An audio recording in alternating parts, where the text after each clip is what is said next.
And back on stage with us, mentor John Nelson and peer mentor Riley Hastings.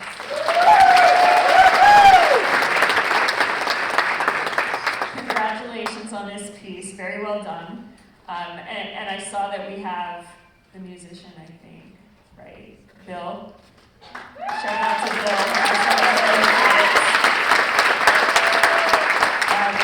Very well done, and congratulations. This film captures that magical mix of freedom and consequence that comes with being a teenager, something I'm sure you can all relate to all too well right now.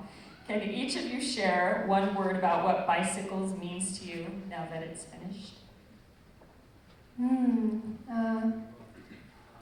Liberation. Girlhood. Growth. Cathartic. Ambition. I was going to say that. Passion. I saw all of these films when the editing was not complete yet, and yours, the difference after you got all of the locations stitched in, because when I saw it, they weren't all in. It has such a sense of cinematic place, such a sense of space, wide open spaces, quiet tension. I'd love to hear from Vic how you and Marilyn worked together to make the desert feel like its own character. Yeah.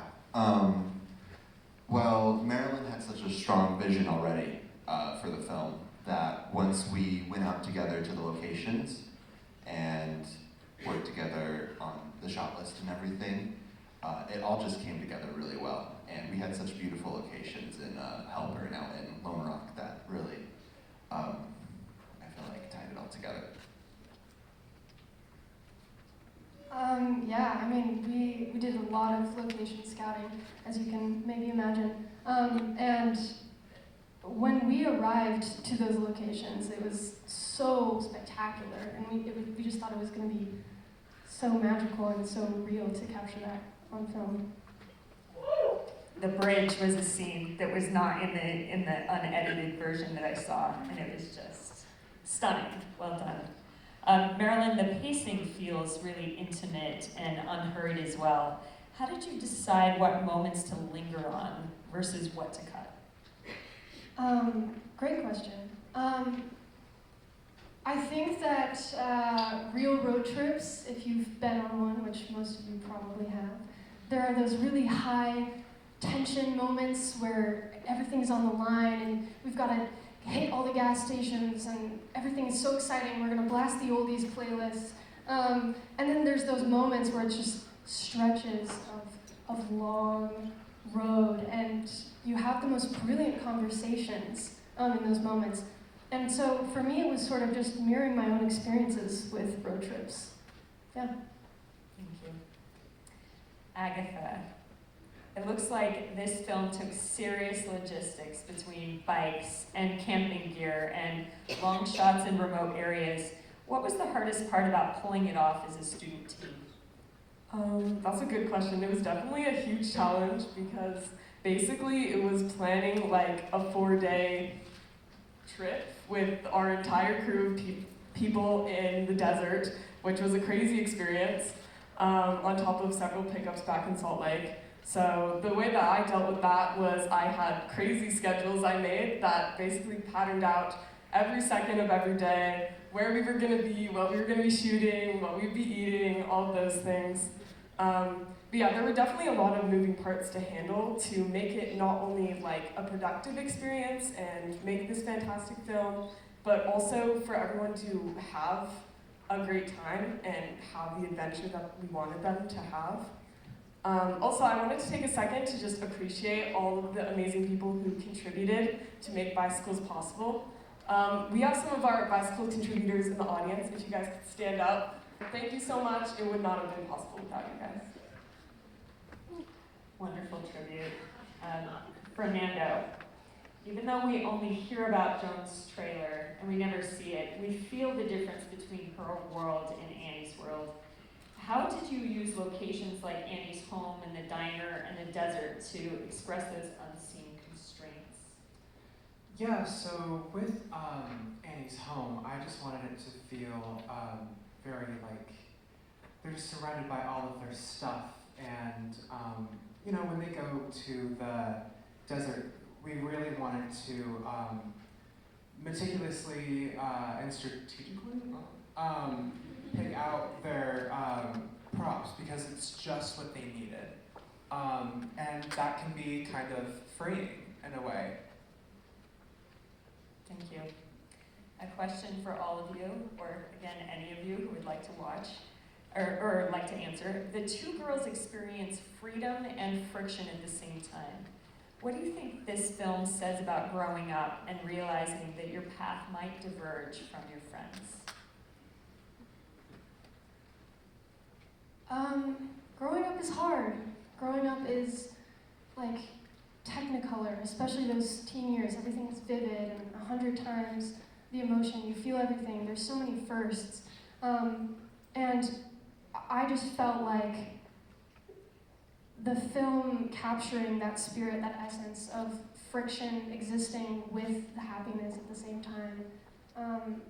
It's a powerful moment, and I think a lot of people can see that reflected maybe in their own lives in the past.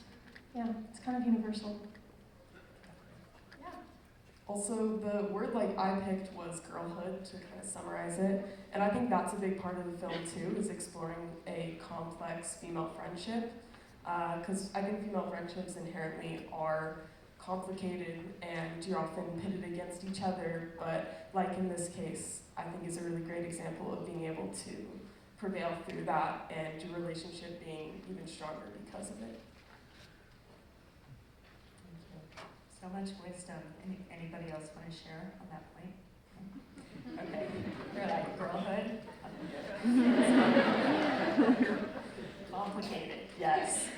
Now I'd love to hear from our mentors. John and Riley, was there a moment on set that went completely wrong that ended up making the film better?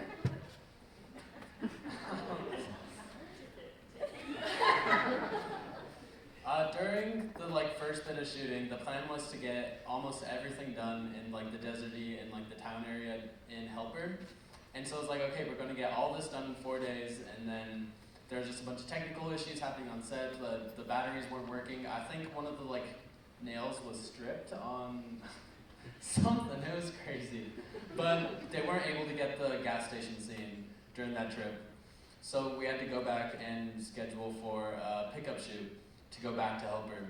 And also, when Marilyn was editing the film, it needed a lot more B-roll to kind of fill out and buff out a lot of the narration.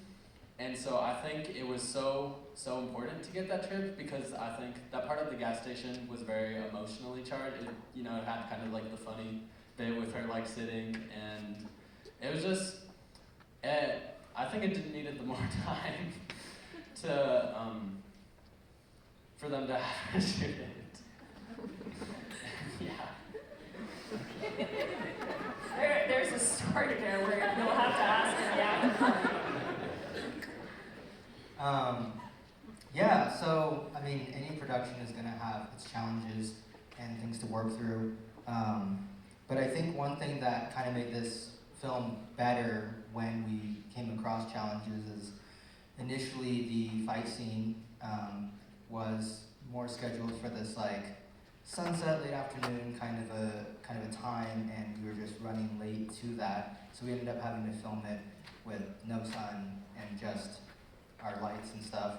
But I think that added a lot of contrast to the scene and really kind of changed the whole dynamic of we've been seeing them in these beautiful landscapes in the sunset, but then they have this really intimate argument with their friend, or as friends, in town, and the sun's completely down, and it's all just artificial lighting. Thank you so much.